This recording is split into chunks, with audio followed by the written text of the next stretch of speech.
The mission for public media is the same that it's always been, but the job has evolved, and I know that you know that well. My name is Seth Resler, for those of you who don't know me. I do not come from public media. I come from commercial alternative. I actually got my start working at a radio station called WBRU in Providence, Rhode Island, and I later went back to become the program director. However, WBRU was a nonprofit organization. It was a standalone institution that was meant to serve as an educational workshop for Brown students who were looking to go into a career in broadcasting. So I know what it's like to work for a mission-driven organization. I know what it's like when sometimes you have to make decisions, not because they are the right things for the ratings or the revenue, but because it best serves the mission. And when I started 30 years ago, in order to create content and distribute it out to the masses, you needed big, expensive equipment. You needed a printing press, you needed a radio tower, you needed a television studio. And you needed a team of experts, specialists who knew how to run this equipment. That's not the case anymore. Today, anybody with a smartphone and an internet connection can create content and distribute it around the world. And as a result, we have too much content. We are drowning in it. We have more content than we know what to do with. And the limiting factor today is actually people's attention. People only have so much brain space that they can dedicate to content, and they have to sift through and decide what they want to watch, what they want to listen to, what they want to consume. Now, for those of us in the media industry, we assumed that when the internet came along, the big change was the way we delivered our content. Once upon a time, we delivered our content through AM, then we delivered it through FM. Now we need to figure out how to deliver it over the internet. Once upon a time, we delivered our video content through the air, then we delivered it through cable. Now we need to figure out how to deliver it through a streaming app. And so what do the experts and the consultants, people like me, tell you to do? Create more content. Create more content for all of these new delivery channels, whether it's podcasts, whether it's blogs, email newsletters, social media, YouTube, you name it. And when it didn't cut through, then we would tell you, oh, you need to make better content. That was the big solution. Create more, better content. And we have lots of different ways of saying create more, better content. Lots and lots and lots of ways of saying create more, better content. But these are all, at the end of the day, the same strategy. Create more content, create better content. And look, in a vacuum, this is not a bad strategy. More content's better than less content. Better content is better than worse content. But we don't live in a vacuum. And everybody is getting this advice. Everybody's creating more, better content. And what happens when everybody creates more, better content, all competing for that same finite amount of attention? You wind up with a content arms race. Everybody's slice of the pie gets smaller. And it gets harder and harder for everybody to cut through. And everybody just gets exhausted. We were wrong about the big change that came with the internet. It is not the delivery method. That is a big change. It's not the big change. The big change that came with the internet. There is now no longer a barrier to entry when it comes to creating and distributing content. You used to need a radio tower, a printing press, a television studio, and a team of experts who knew how to do that. And you don't need that anymore. And so we have too much content. And legacy media, not just public media, all legacy media, it doesn't matter whether you are a Hollywood studio, whether you are a hometown newspaper, whether you are a television studio, they're all struggling when everybody can create content. And the reason they're struggling is because all legacy media has a revenue model that is built on an assumption that is no longer true. The assumption is that content is scarce. Because it is hard to create and hard to distribute, there isn't that much of it out there. And that is no longer the case. Content is abundant. And it's the law of supply and demand. When there is an excess of supply, the value of a commodity drops. Doesn't mean the quality drops. You may be producing the best content you've ever produced, but there is so much content out there that it doesn't matter. The value of that content drops.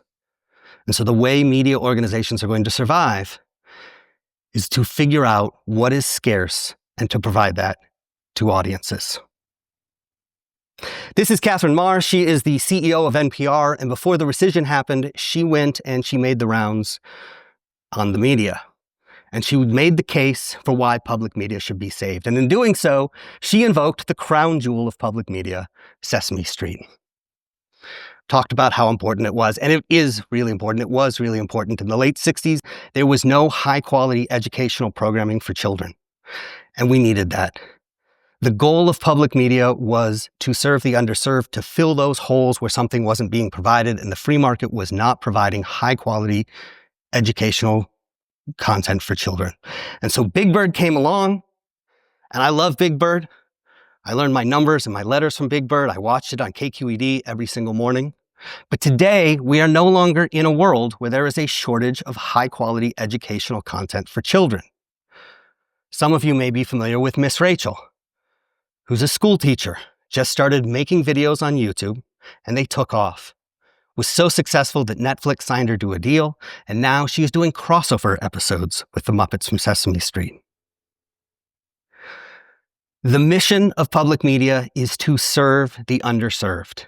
And in 1967, that meant filling the content holes, because we had a lot of content holes that weren't being met by the free market.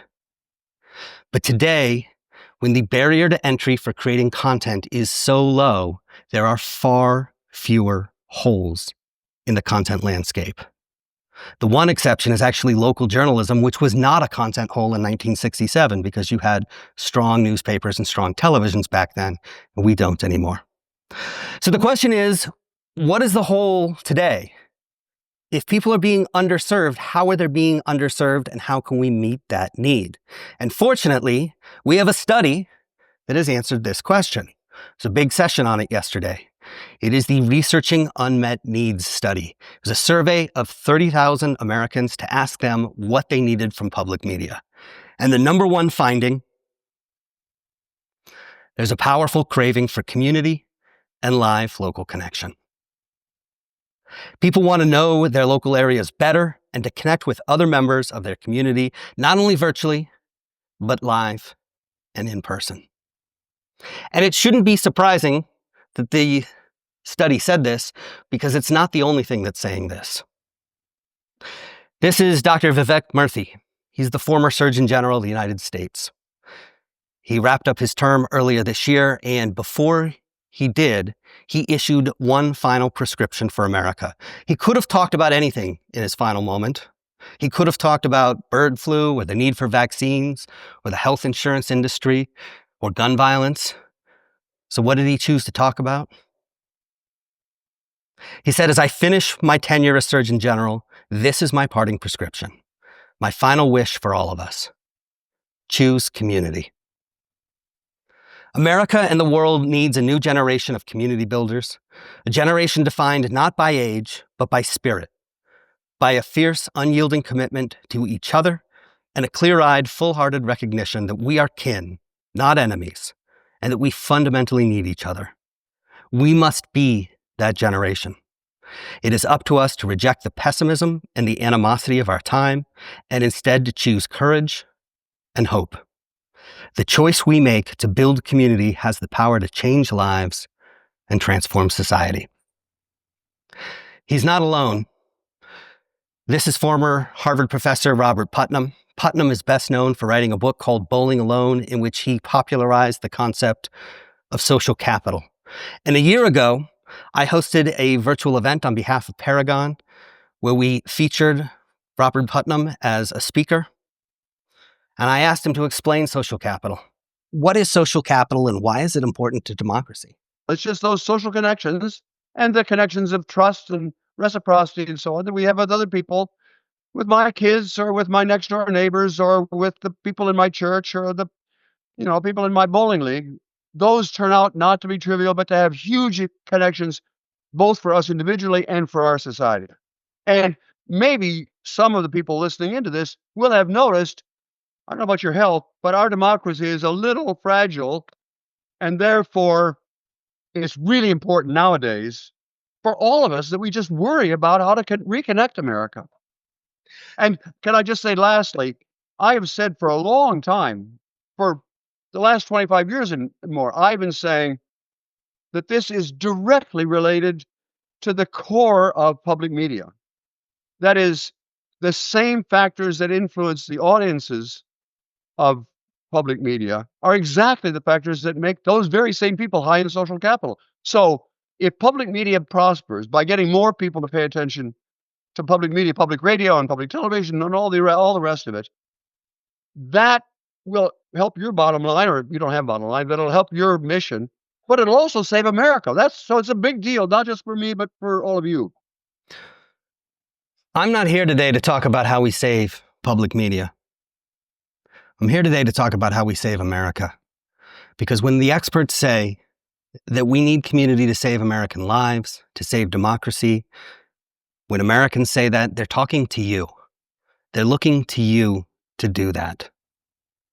And look, I know where you guys are. I know what you've been through in the recent weeks. I know you've been beaten down. I know that you have dedicated your careers and your lives to serving your neighbors, your cities, your towns. And I know that for that, you've been branded as villains and in some cases called traitors.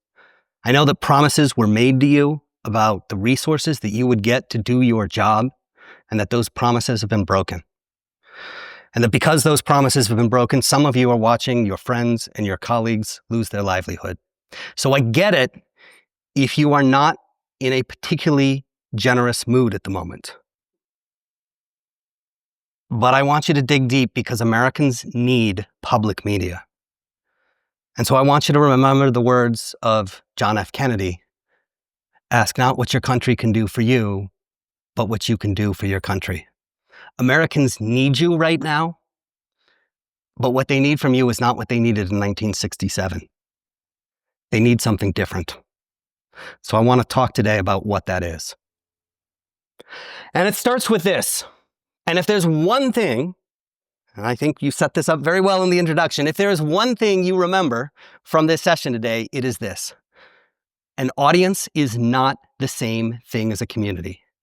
I was at the non-com conference in Philadelphia a couple of months ago, and I heard the word community used over and over and over again by public media broadcasters. And I'd say about 95% of the time, they were using the word community as if it were interchangeable with the word audience. And it is not. They are not the same thing.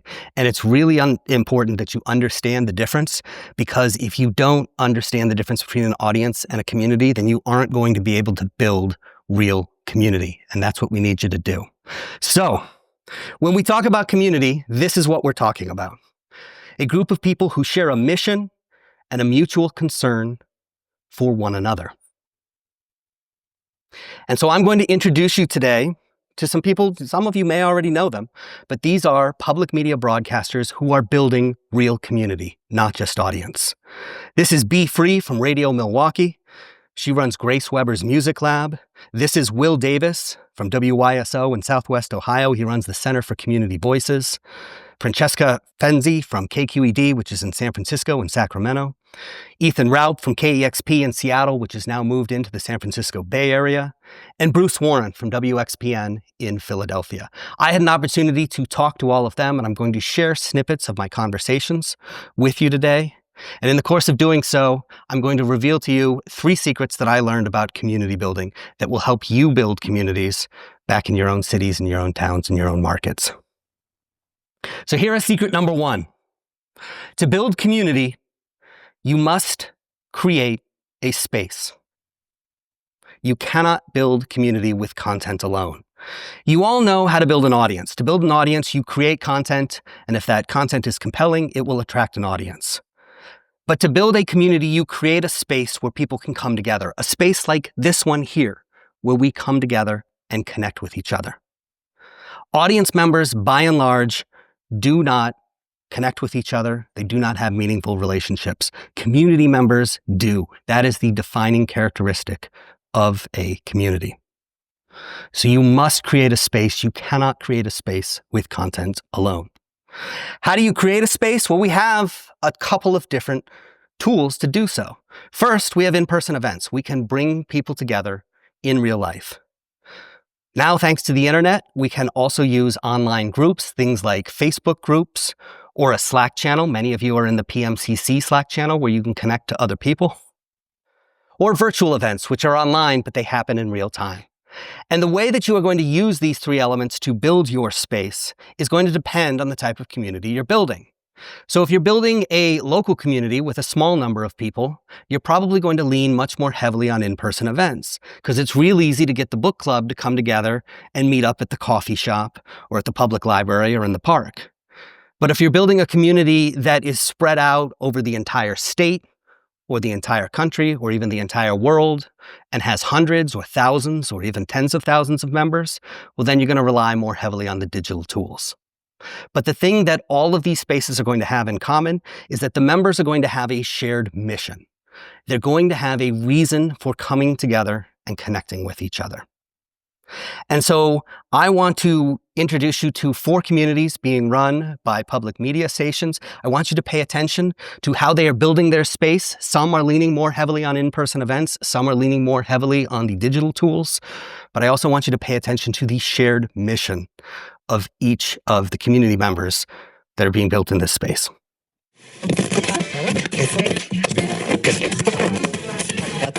It was started by Nina Ellis, who was a recent recipient of the Leo C. Lee Award in Public Radio. So, but she started this program called Community Voices, and it turned into a center. But the reason it began was to give people in the community, and our community is 14 counties in Southwest Ohio, people in the community the tools to tell their own stories in their own voices and to democratize storytelling, get local voices on the air, and return WYSO to a truly community radio station.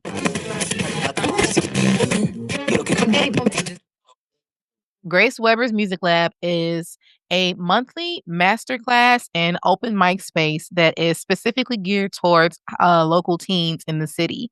Back in 2017, Grace Weber, who is a Grammy Award-winning artist, musician, and Milwaukee native herself, came to Radio Milwaukee and to collaborate to create this space where kids could learn about different things in the music industry. She herself was traversing through it and going from being a singer in the city and doing things as a kid and a teenager to now having a fully fledged career.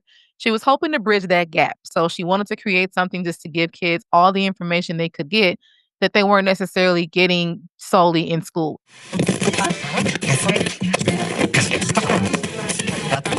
We have a very popular specialty show called Land of the Lost. It's hosted by a guy named Robert Drake. And it's basically an 80s music show. New wave, rock of the 80s, et cetera, et cetera. That community really is a community. They show up at his dance parties. They call themselves the Losties, Losties. But Robert, somewhere when he started Land of the Lost, he decided, let's do a Facebook group. And it's pretty busy.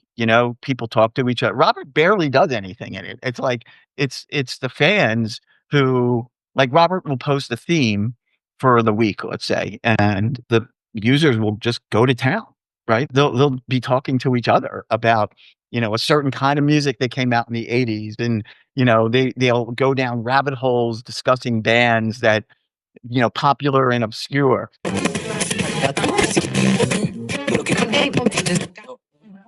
So Forum is one of my favorite kinds of radio show. It's been on the air for 30 years. It's a listener call-in program, which means every day we get to hear from the 300,000 people in the Bay Area who make up our listenership. And what we were looking to do was figure out if we can transfer the roundtable discussion that's respectful, moderated to an online environment, because we've not really had success with other social media platforms for this particular kind of application. So listeners call the program and they speak to a producer before going onto the air, or they send an email and then that's filtered through producers onto the host conversations as well. We tried different call outs on social media too. So we've used like Twitter, Instagram, Facebook, and we had kind of mixed results. So we were getting some level of followership and like engagement, but not really quality comments that one could like incorporate into the conversation. It was either sort of like thumbs up, thumbs down type responses that don't really add to the conversation. There have also been huge shifts in the way that those platforms operate. So Twitter changed really dramatically in live time. Facebook has shifted. So we were also seeing like diminishing returns kind of on the efforts we'd already put into those platforms. So we thought, let's try something new. Let's try an actual digital community on a platform like we chose Discord, though there are others, but we wanted to try to build like a community of folks where they can be chatting not just with the show and with KQED staff, but with each other as well. That was like sort of a missed opportunity that callers and emailers don't get the chance to do. I want to pick up on something that Francesca said there, which is that they tried to build a community on platforms like Twitter and Instagram, and it did not work. That's because those are publishing platforms. That's social media. And the goal of publishing platforms is to broadcast content out. These play the same roles that the television studio, the radio tower, the printing press play. In order to build a community, you need a space building tool. And so the publishing tools are things like WordPress or YouTube or MailChimp. The space building tools, which allow people to come together and connect with each other, are things like Zoom or Slack or Discord or Circle or Mighty Networks. Very few platforms do both. Facebook is one of the few that does. The Facebook news feed is a publishing tool.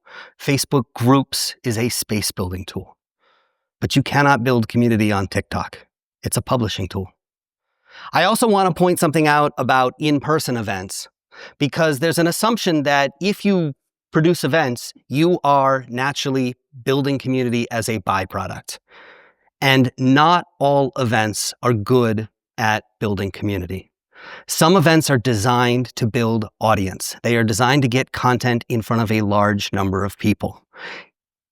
Events that build community are designed to create connections between people. I'll give you an example of this. If you go to see a movie in a movie theater, that is an audience-building event. It is designed to get that movie in front of as many people as possible.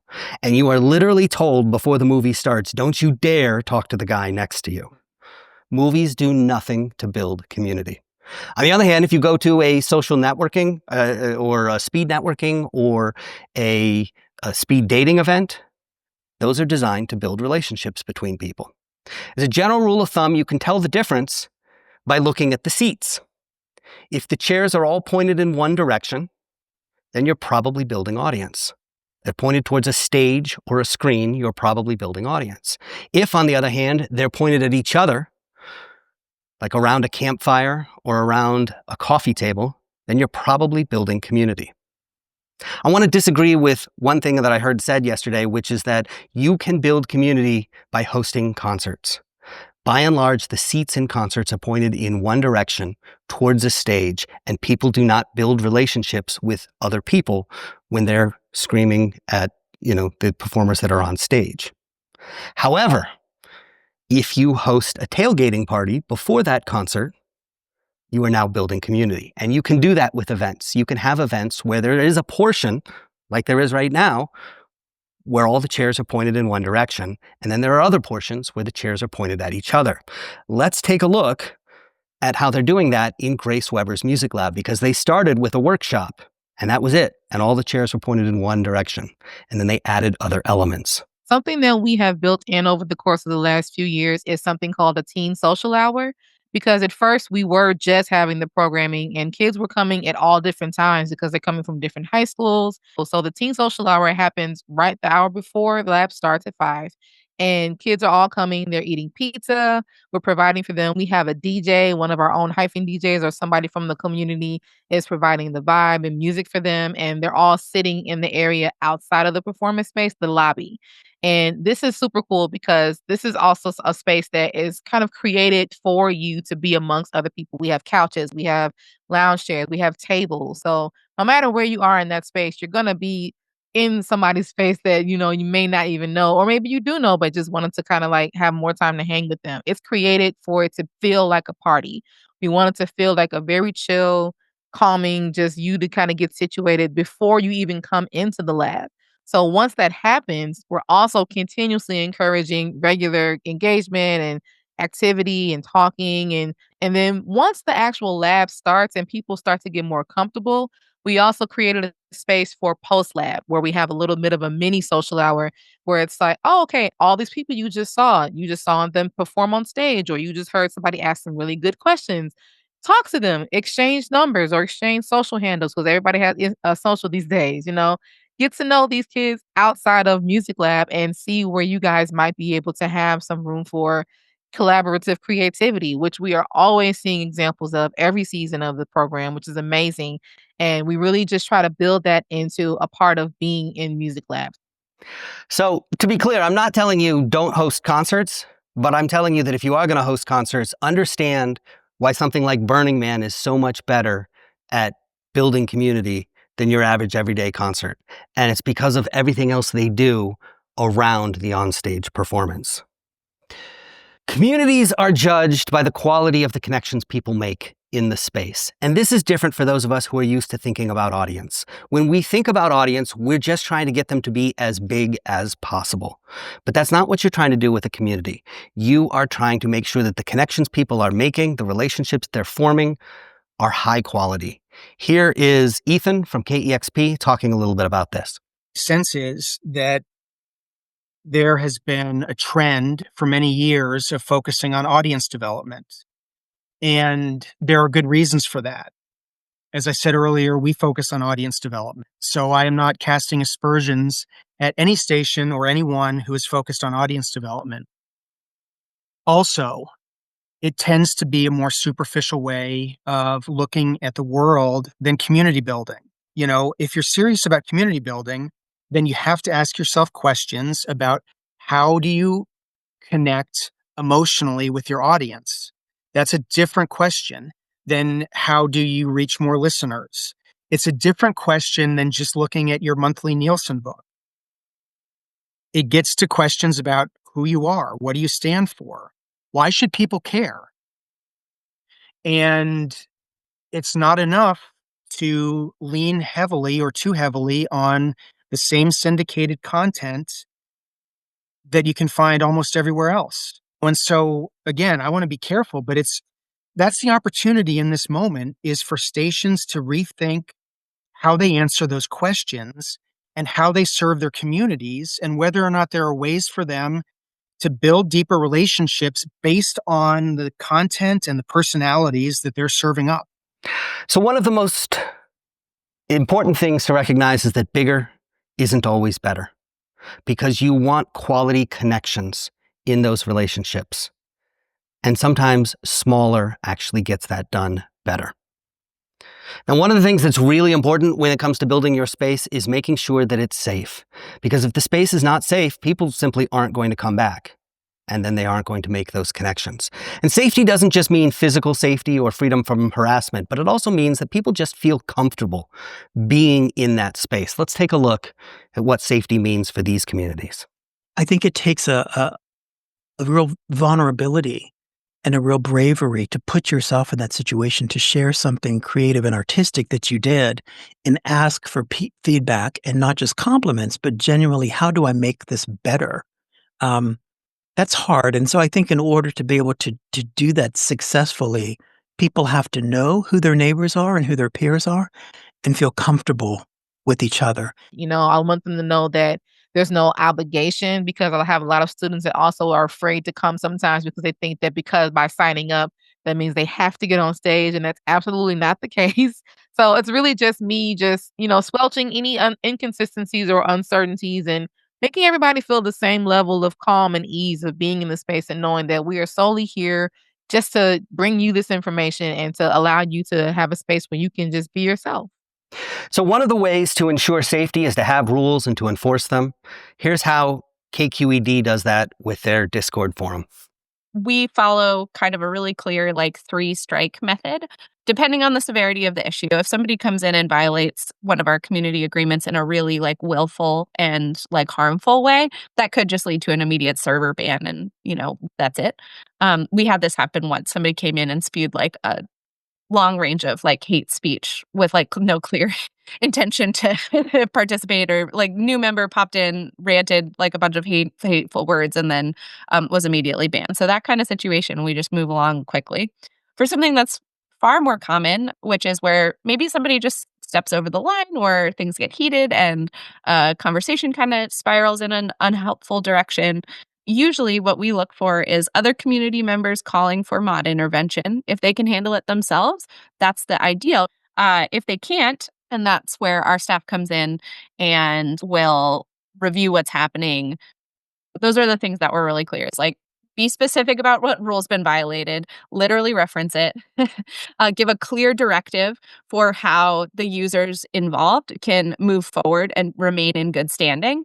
That's kind of strike one. Strike two is if somebody pushes back or then gets into a confrontation with the moderator, we have a strike two, which is like, hey, the response is, this is not a debate. This is a moderator direction. You need to do this. And if we have to issue a third warning, you will be removed from this server. Usually, things never escalate beyond that, like, first and second warning at this point, when they have in the past. Or what we learned is that now that third strike is if you yell at staff or you try to continue, like, litigating, like, this rule, after somebody's already been clear about what needs to happen, then you are removed from the server. And that's kind of the process that we've evolved. Now, it's not always about rules. It's also just about getting the right people in the room. And it's about not having the wrong people in the room. For example, we are all public media broadcasters gathered here. If I brought a bunch of firefighters in, and I like firefighters, there's nothing wrong with firefighters, but the quality of the connections that you would make in this space would be less valuable to you. So you need to thoughtfully exclude. This is a concept from Priya Parker, who's the author of The Art of Gathering. Sometimes people will exclude themselves. They'll recognize that they don't belong in a space that is not designed for them. But sometimes you will actually have to say to people, hey, this space isn't for you. And that's something that's a little foreign to us as people who are used to building audience. Let's take a look at how exclusion works in these communities. What it means to be a lostie is, I think, unique to people who are losties. And that in itself is often a challenge, because those things could be barriers from inviting other people into the lostie community. If you're not musical enough, you're not going to get there. And if you're not even the same age, you might not get there. Here is a space where it's designated for you. It's not you coming to school where there's adults or teachers. So you're supposed to be here, but it's also another ulterior thing going on that you have to focus on. This is a space solely created for you to just exist. We're not turning anybody away per se. And I have a lot of students that come with their families, which is great. However, I do encourage, and we do make it a thing to let them know this is a space curated for kids. And like you said, like, a lot of times teenagers will not necessarily feel comfortable opening up fully about, exploring anything if they know in the back of their mind, oh, mom's back there, so I can't really do anything. We want them to have a space where they don't have to worry about anything like that. So as much as possible, we're letting them know that this is a space, and it's also, we have adults around. Like, obviously, we have myself and other staff and what have you. So it's not anything when you're necessarily just dumping them and then going. But yeah, we want them to understand that this is literally a for you, by you kind of vibe. Like, kids for the kids, and the kids are the one that creates the energy and what's happening here. And that's why we want to make it known like that. So secret one, you must build a space. You cannot build a space with content alone. Let's talk about secret number two. Cultivating a space is an ongoing act of co-creation. And this is different for those of us who are content creators. When you're a content creator, you have control over the thing that you're creating until the moment you hit publish. And that podcast episode goes live, or that article goes out, or that newscast happens. That's not how it works when you are building a space. You are building that space with your members. I asked Francesca what advice she would give to a community builder who was at the beginning of their journey, and here's what she told me. One thing I would like to tell myself as somebody starting this digital community, it would be to involve community input and ask for their opinions at every stage of building. I think that I was slower to ask for what the community wanted, and at first was going in with ideas of what I thought they might want. So a great example of that is even just setting up the channels and how we were using our Discord in the first place. I had all these like channels that were like food, outdoor stuff, gardening, like just kind of like throwing out different topics that people I thought would want to talk about in the Bay Area. And then they weren't really getting used. And so I, months later, after they were kind of just crickets in some places, did a community survey that was like, hey, like, what do you all like? Actually like to talk about? Do you think we need these channels? Can we talk about them in just like single chat channel? Like, what is it that you want? And I think that building alongside the community members is really the reframing and the process like adjustment that I most needed, and I think everybody should try to put themselves in that headspace before they start a new community like this. Like, be like, it really is a shared project. Like, ask people before you put in a bunch of work for something they don't want. So to build your space with your community members, you're going to need feedback loops, mechanisms that you can use to gather input and then put that input into action. Here's what those look like. You know, we knew that we were going to be doing this again and again and again. And so there was no particular like, well, now we're collecting feedback. That was just a part and still is a part of the process. So we're always, we approach all of this with a yes mind, ask a lot of questions, what's working, what's not working, and we're always changing based upon what our community is telling us. So first and foremost, we do have surveys.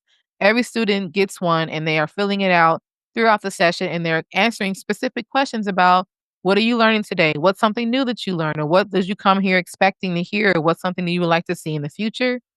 And because you're getting constant feedback, that means your space is constantly changing.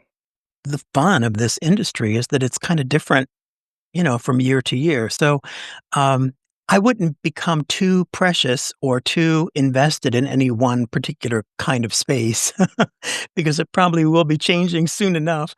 We found that, but we always lean into that and embrace it. Don't let perfection be the enemy of the good. Get a plan, be thoughtful, have an idea of where you're going, iterate on that, especially as you learn more about the people who are actually coming to your community. But don't let like strategic meetings and conversations about how to do something perfectly keep you from just starting something. And if you involve your community members in the building of your space, something magical will happen. They will step up and they will take on roles and responsibilities voluntarily on their own. I started by putting together a little list of who I thought of as my community influencers, people who other people listened to and who had a positive presence on the server. And I reached out to each of them in DMs and said, hey, it's been a few weeks now, and I've just noticed that like your comments have been so welcome. I really always appreciate what you have to say, and you've been like such a cool force for good on the server. Would you be open to taking on like a little bit of a light leadership role? And then I would start a conversation with them about what that meant specifically and what their like commitment could be. I mean, we've got sort of de facto mayors and deputy mayors of the gathering space. We kind of joke about with them, but it's a group of like 5, 6, 7 people who most mornings are hanging out in the gathering space. And they have gotten really good, about identifying people who have shown up in the gathering space from out of town, and people kind of make a pilgrimage to come and hang out and to see KEXP. We're not always set up as well as we could be to engage with those folks, but this group does it for me, and they'll let me know if there's someone here from Chicago, a family who came in from Chicago and hanging out. They'll let me know. If somebody wants to be critical of programming, in a thoughtful kind of way, we'll leave the comments up, and we don't typically respond to those kinds of things because the community responds to those kinds of things. They take care of business for us. So you're constantly creating that space and iterating that space. Let's talk about secret number 3, which is community building fuels loyalty, growth, and revenue. I want to talk about the concept of social identity. Social identity is how we define ourselves to other people. And one of the ways that we do this is through the groups that we are members of. If I wear a Harley Davidson jacket, I'm not saying something about Harley Davidson. I'm saying something about myself, about the values that I hold, about what's important to me. And you would all know what those were if I wore a Harley Davidson jacket, or if I told you that I was a member of CrossFit, or a Swiftie, or a Deadhead, or a member of the Beehive. So I asked these folks, what are people saying when they say that they are a member of your community? We get this reflected back to us almost daily, and maybe multiple times a day, where you're in a foreign country, you're in a city outside of Seattle or San Francisco, and you see someone with a KEXP t-shirt. It's like, hey, how you doing? I love your shirt. And immediately there's warmth, right? But what's underneath that warmth? And I think that's what it is. I think it's curiosity about the world and an approach to art and ideas that is very open and accepting. It's like a secret handshake, right? It's specifically, I love music from the 80s. I love Tears for Fears. I love Soft Cell. I love Blondie. I love the Cure. I love goth, whatever, right? I think inherent in that are sort of the commonalities that one could potentially find when someone says, I'm a Lostie. But then there's the whole music fan piece of it, right? So I remember I literally walked into a conversation. There were 4 people discussing import versus American versions of a Soft Cell record, and their reactions like, oh yeah, the import, it had, 3 bonus tracks. I mean, that's the level of detail that you get from people who are part of a real, quote unquote, real community. And when people identify themselves as a member of your community, they will become your biggest promoters. Here's Ethan talking about what happened when KEXP moved into the San Francisco Bay Area. Prior to our entry into the Bay Area, we spent very little money on advertising, and so the growth that we have seen here locally, but also nationally, has been word of mouth, pure and simple. And that gets back to your point where you have folks who have been with us for a long time who really care, who spread the word. They care enough that they talk about it. And when those relationships are that deep, it has all sorts of impacts on revenue and your ability to generate new streams of incoming sponsorships, memberships, and so on and so forth. Here are some of the folks touching on those.